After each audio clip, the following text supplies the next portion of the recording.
This is Mike Fugazi. This is my first attempt here at making a video of customizing stuff. So we'll start with the UST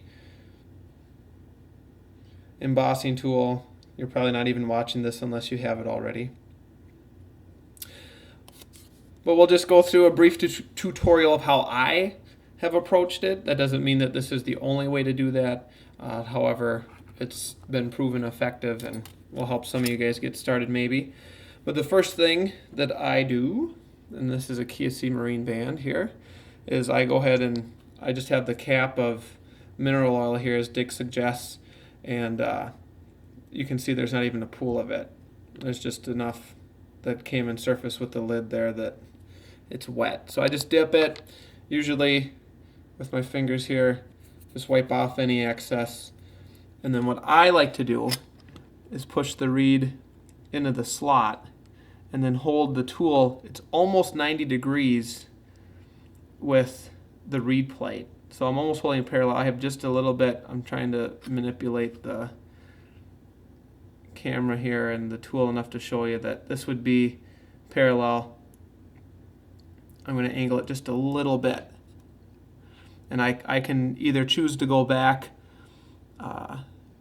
so that the tip of the tool isn't touching the reed, or I can, like I do, I tend to cheat and I either push this in the slot, or really, because I know I'm going to get to the whole thing, I just start where I'm comfortable, where I'm just coming into contact, I'm not too close to the rivet pad, and then I can come down with the tool like this.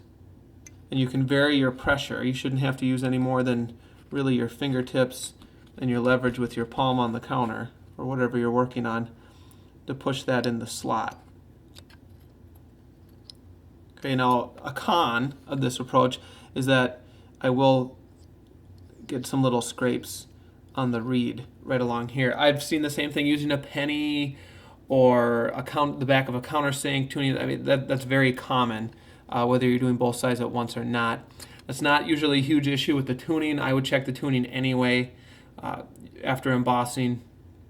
Otherwise, something else you can do is use like a ceramic stone here. I have one like this, and that end will sand it. I forget the grit. And then I can polish that. Here's an example, if that shows up at all, what that looks like polished. That'll get some of that out of there, some of the tuning marks out of there too. So anyways, let's just pretend I've done both sides embossing like this. If I have a good enough light, I'll actually see where it's a little brighter from where I embossed. I can hold it up. I have a magnifying glass here overhead. That's where the light source is. Or a light box would also work to backlight that so you can see where your embossing tools are. You can also use it to emboss the tip or tip scooping, whatever you want to refer to that as. And then the money shot here is getting by the rivet. Now what I do is, because I tend to aim for efficiency over taking the long way when I can, is that rather than setting up a shim or something underneath each reed, what I do is I do the bottom embossing over here away from the rivet on everything first.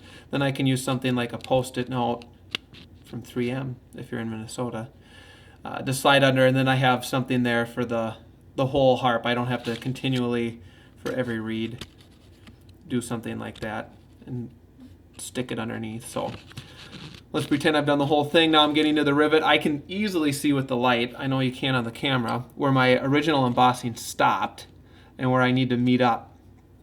So what I do is I try to find that line so that I don't just emboss to that spot, but maybe a little past that in order to make sure everything's smooth and even. And again, I can continually check this with a shim. I can check it with holding it up to the light, a magnifier, a light box. There's many options that we can get into maybe at a later time.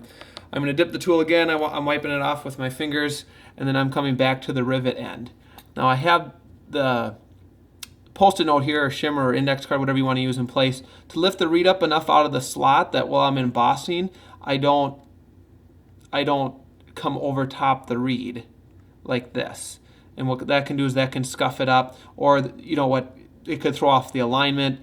Depending on how aggressive you are on the high end, what you can actually do is warp the reed so it's no longer flat or arced or however you want it, but definitely not symmetrical anymore. So again, I'm gripping the tool as shown in the instructions that if you've ordered, hopefully I've emailed you. If not, if you go to mikefagazi.com, there's under the UST, I think I have that file to download, or hound me through YouTube or whatever you need to do. And what I do is I come back and I start at the rivet and I try to use light pressure. I'm almost, I think you can see it, I'm not quite at 90 degrees. There's probably a 35-degree angle from the reed plate to the tool over here, if you want to get real mathematical about it. And what I'm doing then is just dragging from the rivet down to where my embossing was finished, like this. And a huge piece of this is making sure that the tip is against the reed. That's how you're going to narrow the slot. And by using the mineral oil, you should be able to avoid burrs and things along that nature and it getting stuck. It's really hard when doing the rivet end anyway to over emboss. On the section over here, I don't know if we're going to refer to this to the bottom or top or the beginning or end, but on the reed tip end, it's a little easier if you're too aggressive to do that. But back here, you can just make sure you're butted up there, and then you can just drag it across. Obviously start light, and then if you want to get more aggressive, you can. I don't think that there's anything wrong with coming back this way. If you'd prefer to do it that way, the results are the same. So there's your almost 7-minute tutorial on how to use this. I know that there's a number of people using it and experimenting, and they probably have a different approach, different way to do it. This is just one mode. I highly encourage you to experiment, and if you want to make your own videos, that would be fantastic for everyone.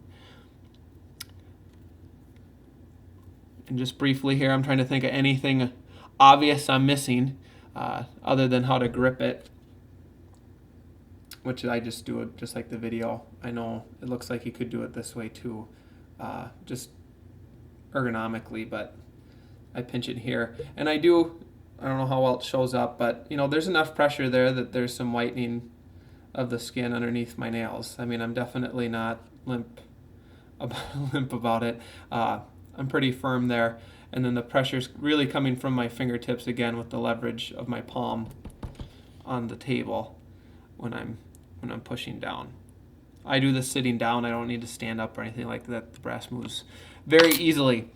I hope this is helpful. I have no idea if it will be or not, so feel free to leave me some feedback, and I apologize for not having anything in HD, but I think you know, unless we got to a microscope level, that it would be hard to really see what's going on there anyway. So we should do okay. Thanks.